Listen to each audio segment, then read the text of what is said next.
Hey, it's Ryan with Parts Doctor, and today I'm going to show you how to replace the freezer evaporator cover on the Samsung refrigerator.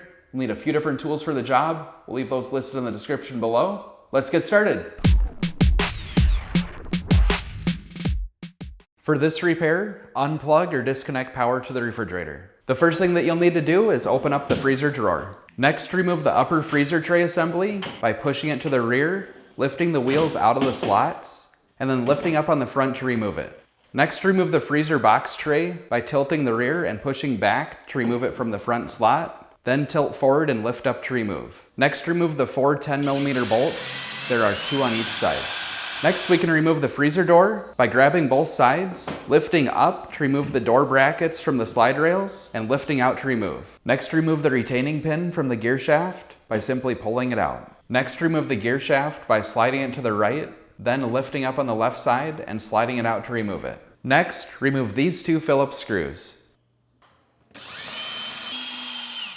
Before removing the panel, it's a good idea to let it thaw out in case the panel's frozen in place. You do not want to use any additional heat sources as it can warp the inside of the freezer. Grab the bottom of the panel, pull towards you, then pull down.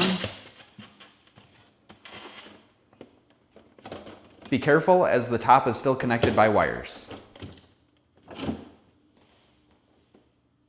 Now disconnect the electrical plug by depressing the locking clip and pulling out. Now rotate the top of the panel downward to remove it from the freezer. If you have a bad evaporator assembly and you need to purchase a new one, you can check out our website, partsdoctor.com. We'll leave a link in the description below. You want to make sure that you search with the model number from the tag on your refrigerator to make sure you get the correct part. To reinstall the cover, push it to the rear, then rotate it up and set it on the slide rails. Now, reconnect the electrical plug.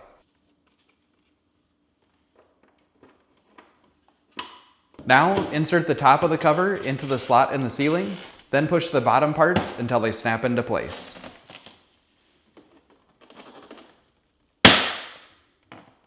Then, reinstall the 2 Phillips screws.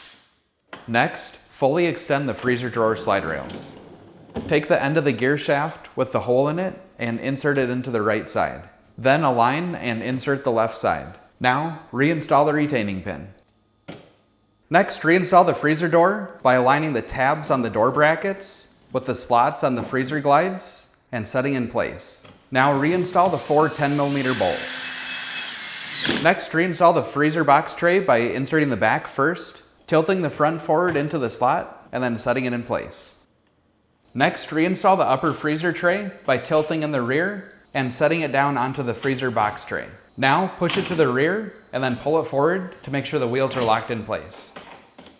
So that's it for this video. If you have any tips or tricks of your own, let us know in the comments below.